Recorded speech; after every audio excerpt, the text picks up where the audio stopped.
പടച്ചവനോടുള്ള സ്നേഹത്തിൽ മതിമറന്നു പോയവരാണല്ലോ സൂഫികൾ. സൂഫി വനിതകളിൽ പ്രമുഖയായിരുന്ന റാബിയത്തുൽ അദവിയ്യ റളിയല്ലാഹു അൻഹയോട് ഒരിക്കൽ ചോദിക്കപ്പെടുന്നുണ്ട്, നിങ്ങൾ പടച്ചവനെ ഇഷ്ടപ്പെടുന്നുണ്ടോ? അവർ സന്തോഷത്തോടു കൂടി പറയും, ഒരുപാട്. പിന്നീട് ചോദിക്കുന്നത്, നിങ്ങൾ പിശാചിനെ ശൈത്വാനെ വെറുക്കുന്നുണ്ടോ എന്നായിരുന്നു. അവർ പറഞ്ഞ മറുപടി കൗതുകം ഉണർത്തുന്നതായിരുന്നു, ഇല്ല. അതെന്താ അങ്ങനെ? ഞാൻ എൻ്റെ പടച്ചവനോടുള്ള പ്രണയത്തിൽ മുഴുവൻ സമയവും വ്യാപൃതയാണ്. അതിൽ ബിസിയായിരിക്കുന്ന എനിക്ക് എങ്ങനെയാണ്, എപ്പോഴാണ് ശൈത്വാനെ പിശാചിനെ വെറുക്കാൻ സമയം കിട്ടുക? നമ്മളൊക്കെ ഒരു കാര്യം ആലോചിച്ച് നോക്ക്.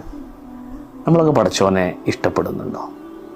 ദൈവഭയം, പടച്ചവനെ പേടി എന്നൊക്കെ പറഞ്ഞ് നമ്മൾ പടച്ചവനെ ഇഷ്ടപ്പെടാൻ, പ്രണയിക്കാൻ മറന്നുപോയിട്ടില്ലേ?